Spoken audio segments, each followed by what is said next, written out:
Jesus Cristo segundo Lucas.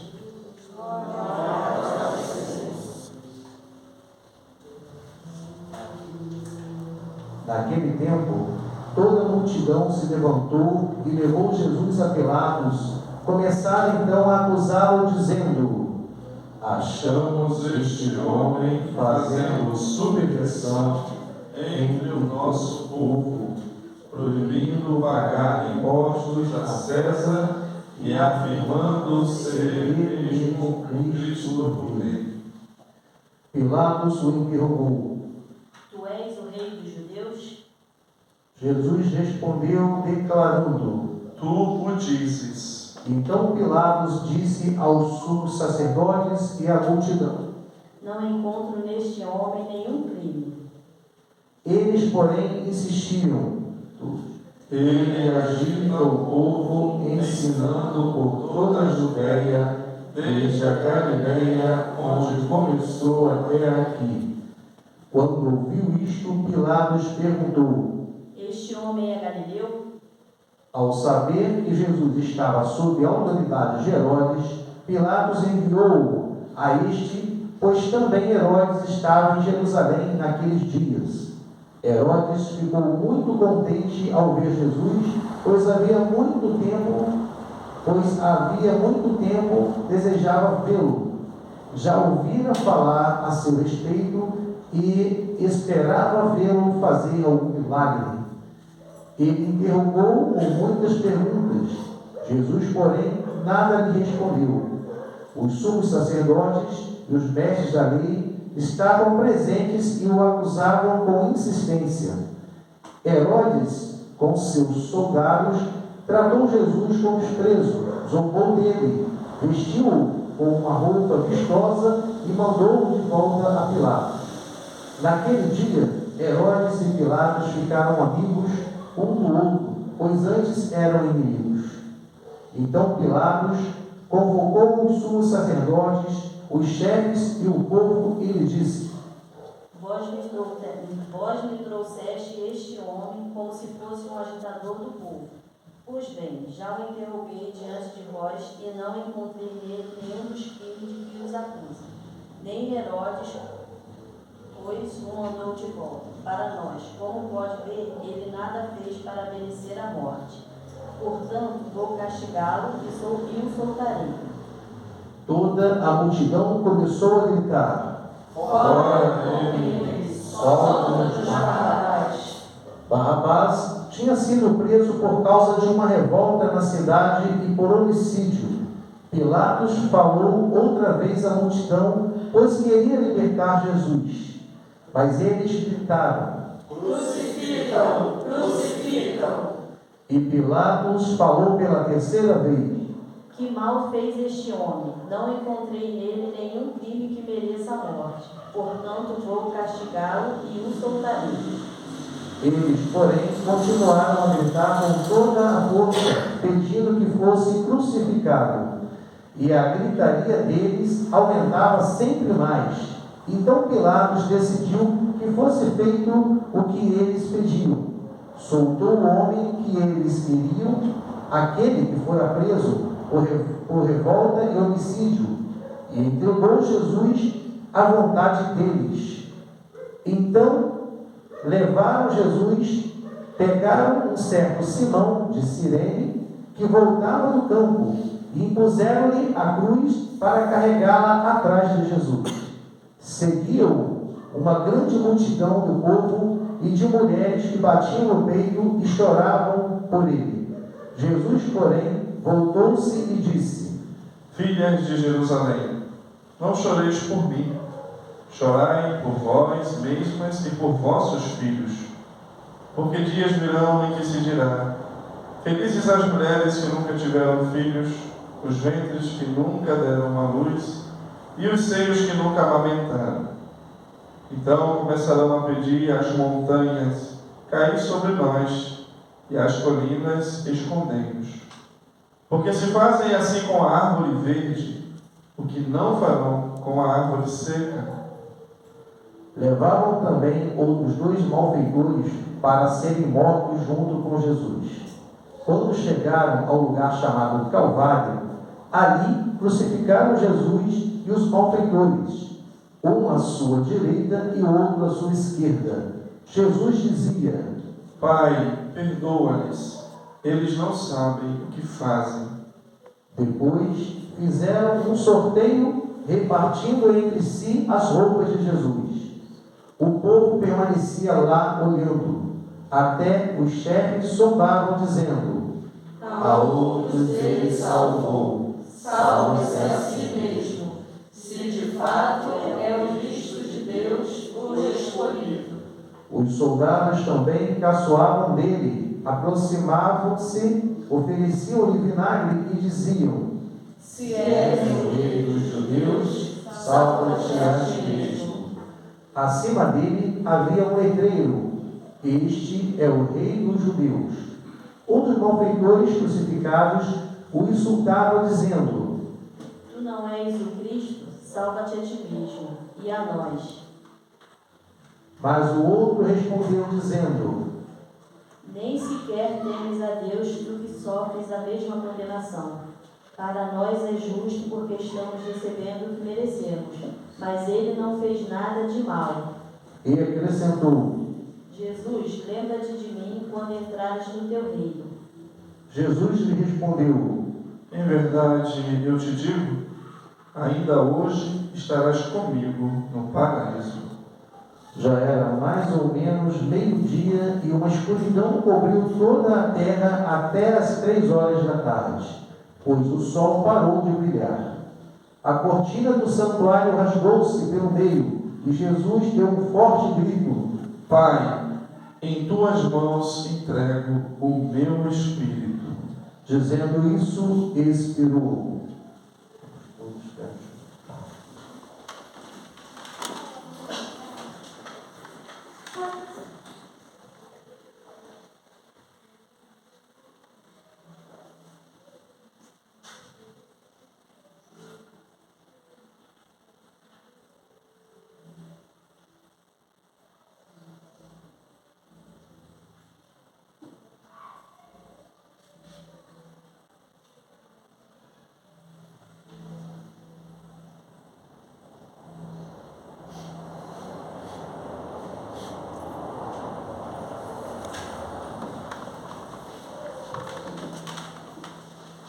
O oficial do exército romano viu o que acontecera e glorificou a Deus, dizendo: De fato, este homem era justo.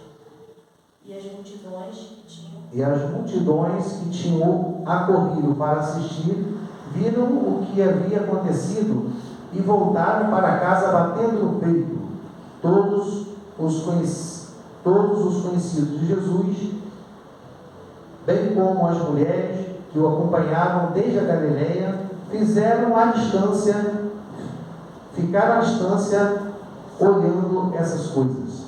Palavra da salvação. Glória a vós, Senhor. Podemos nos sentar, meus queridos irmãos, minhas queridas irmãs. Nós iniciamos hoje a celebração da grande semana da nossa fé, a Semana Santa, que nós vamos celebrar com a graça de Deus esta semana. E nós iniciamos essa semana celebrando a missa de Domingo de Ramos, que é a missa da paixão de nosso Senhor Jesus Cristo. E a missa que nós celebramos hoje, iniciando essa Semana Santa, nos coloca diante da nossa vida, da nossa história, da nossa caminhada aqui neste mundo. É interessante que nós começamos a missa, cantando o quê? Hosana Rei, Hosana Rá, bendito que vem em nome do Senhor, louvando, bendizendo Jesus que está entrando em Jerusalém. E nós, nesta missa também, as mesmas pessoas, acabamos de responder no Evangelho, participando desse Evangelho, que é o Evangelho da Paixão de Jesus, dizendo o quê? Crucifica. Ele não, solta Barrabás. Crucificam. Queridos, essa é a dinâmica da nossa vida. Essa é a dinâmica dessa semana, da nossa história. Porque nós, meus queridos, fazemos parte dela. Nós, muitas vezes, como a nossa vida, nós dizemos, bendito que vem em nome do Senhor, hosana nas alturas.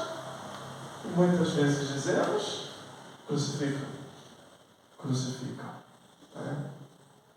Nós, na história, sempre se procurou quem foi,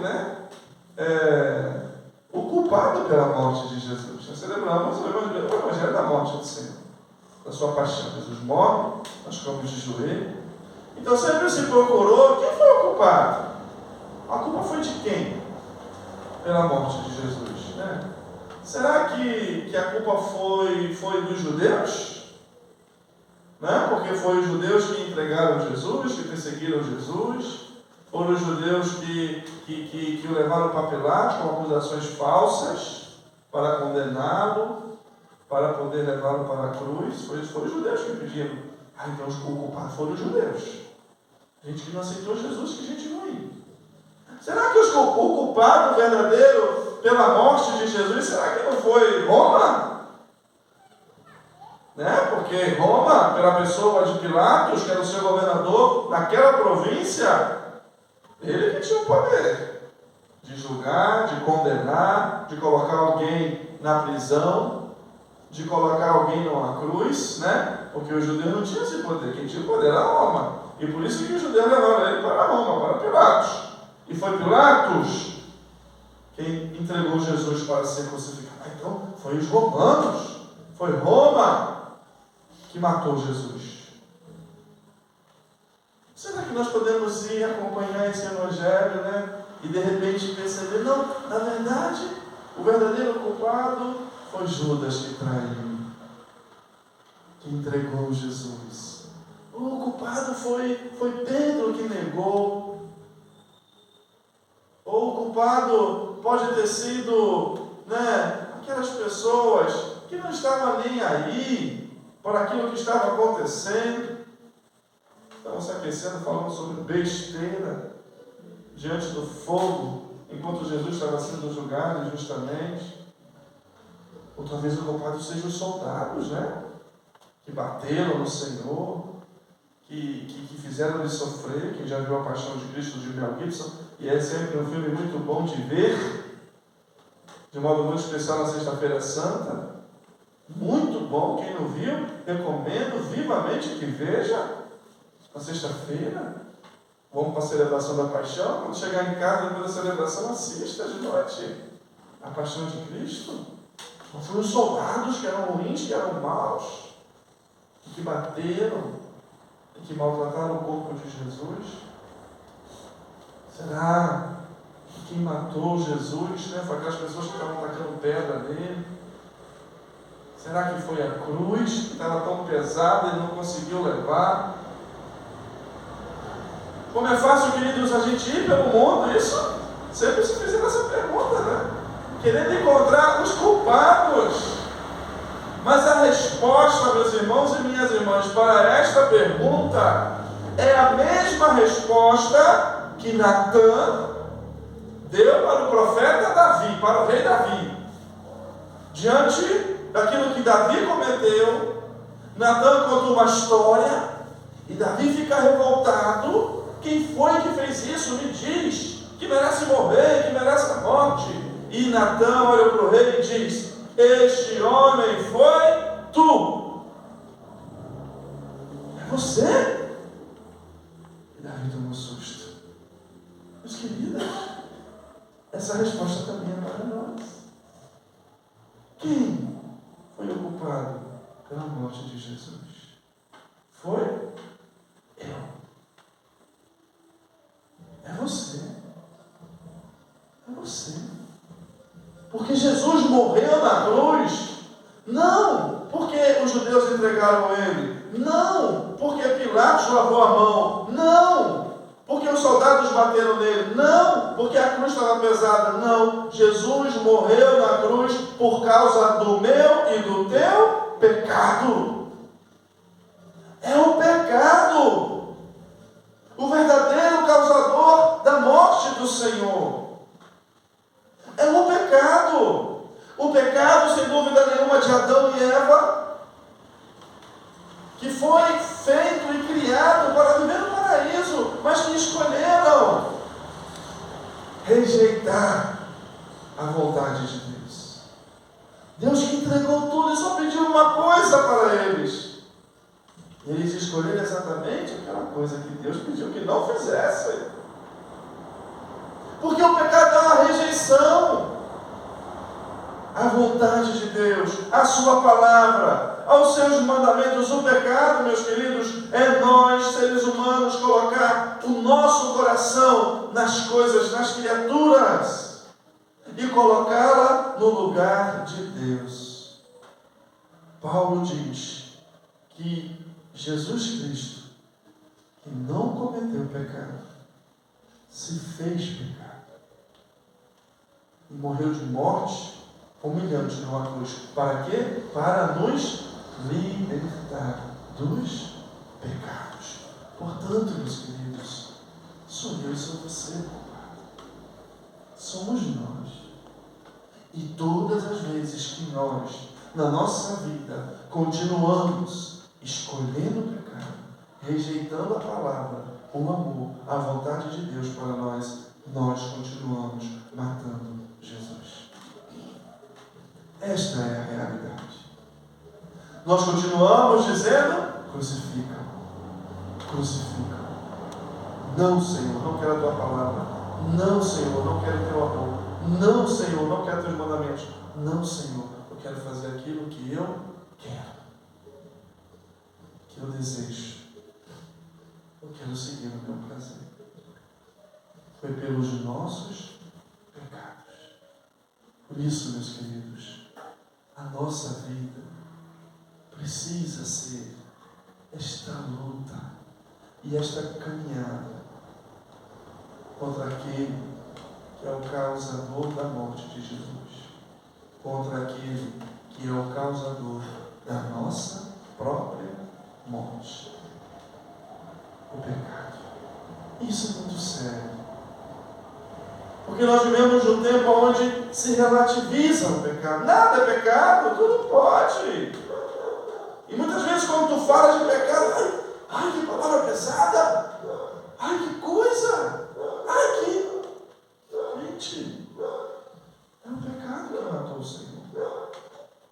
Porque foi pelo pecado que o Senhor se fez pecado e morreu na cruz para nos salvar, para nos libertar, para nos resgatar e para devolver para nós aquilo que o pecado de Adão e Eva tirou de nós, o paraíso. Portanto, o grande desafio da nossa vida é lutar contra o pecado, é lutar contra o mal, é lutar contra aquilo que nos afasta de Deus. E, portanto, a nossa vida será essa caminhada.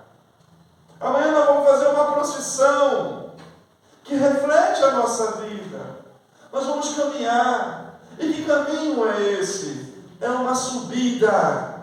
Jesus que sobe para Jerusalém. Jesus que se decide ir. Para quê? Para celebrar uma festa? Para curtir? Para se divertir? Não. Ele decide para Jerusalém para entregar a vida por mim e por você. A nossa vida, meus queridos, de cristãos que verdadeiramente querem o céu, é uma vida de subida. De subida na luta contra tudo aquilo que quer nos abaixar, tudo aquilo que quer nos rebaixar, tudo aquilo que quer nos levar para baixo. É uma subida rumo às alturas. Às alturas de sermos verdadeiramente homens e mulheres que fomos criados à imagem e semelhança de Deus. E o Senhor Jesus, Ele quer nos levar. Ele vai à frente na procissão. Ele nos leva. Ele nos conduz. Ele nos mostra o caminho. Ele subiu para que eu e você pudéssemos subir. E Jesus, Ele só não mostra o caminho. Ele vai com a gente. Jesus é Deus que se rebaixou, disse São Paulo na segunda leitura, e assumiu a nossa condição. Ele que era Deus, e é Deus, desceu, se rebaixou, para que nós, que estávamos embaixo, pudéssemos subir. Santa Irineu vai dizer, admirável intercâmbio. Deus de grande que era, se fez pequeno, se rebaixou, para que nós, de pequeno que éramos e somos, tivéssemos a oportunidade de subir para Deus. Vamos caminhar. O Senhor caminha, Ele é Deus, Ele está ao nosso lado. Ele é aquele que pelo caminho vai curando o cego. Ele é aquele que pelo caminho vai consolando as mulheres, vai perdoando aqueles que estavam lhe condenando. É aquele que pelo caminho abre a porta do paraíso ao bom ladrão. É aquele que pelo caminho vai convertendo. O nosso Deus é um Deus próximo, queridos. Ele caminha conosco. Nós somos católicos. Nós temos os sacramentos. Que é maior proximidade de Deus do que viver uma vida sacramental. Ele caminha conosco. Vamos caminhar com Ele. Peçamos a Virgem Maria. Ela que também caminhou com o Senhor e foi até as alturas de Jerusalém e foi até as alturas da cruz para perceber que na cruz, naquela morte, não estava a última palavra, não estava o final, mas sim o começo de uma vida eterna, onde não tem mais pecado, onde não tem mais mal, onde não tem mais morte. Essa é a altura que nós fomos criados, queridos. E é para lá que Deus deseja nos levar. Que ao iniciar essa Semana Santa, ao lado da Virgem Maria, vamos subir para Jesus. Vamos nos decidir.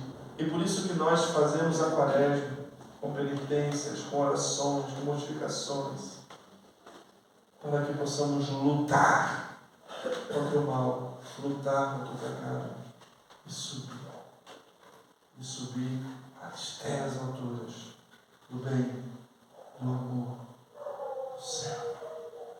De repito, sermos verdadeiramente homens e mulheres. É para lá que Deus quer nos levar. Vamos parar de nos arrastar, meus queridos. Tantos seres humanos que vivem a sua vida sem ter um caminho, sem ter um destino. Vai para lá, vai para cá. Vai se arrastando por aí, mendigando carinho, amor, atenção, neste mundo que é tão cruel. Quantas pessoas, meus queridos, que por não ter um caminho, chegam aos abismos de uma vida sem sentido, de uma vida sem significado, de uma vida sem amor. Não foi para aí que nós nascemos. Nós nascemos para o mundo. E o Senhor quer nos levar. E nessa semana, nós vamos celebrar, viver essa grande graça, para que também nós possamos buscar a cada dia vivê-la na nossa vida, até que um dia cheguemos à eternidade do céu. O Senhor nos ajude e assim seja.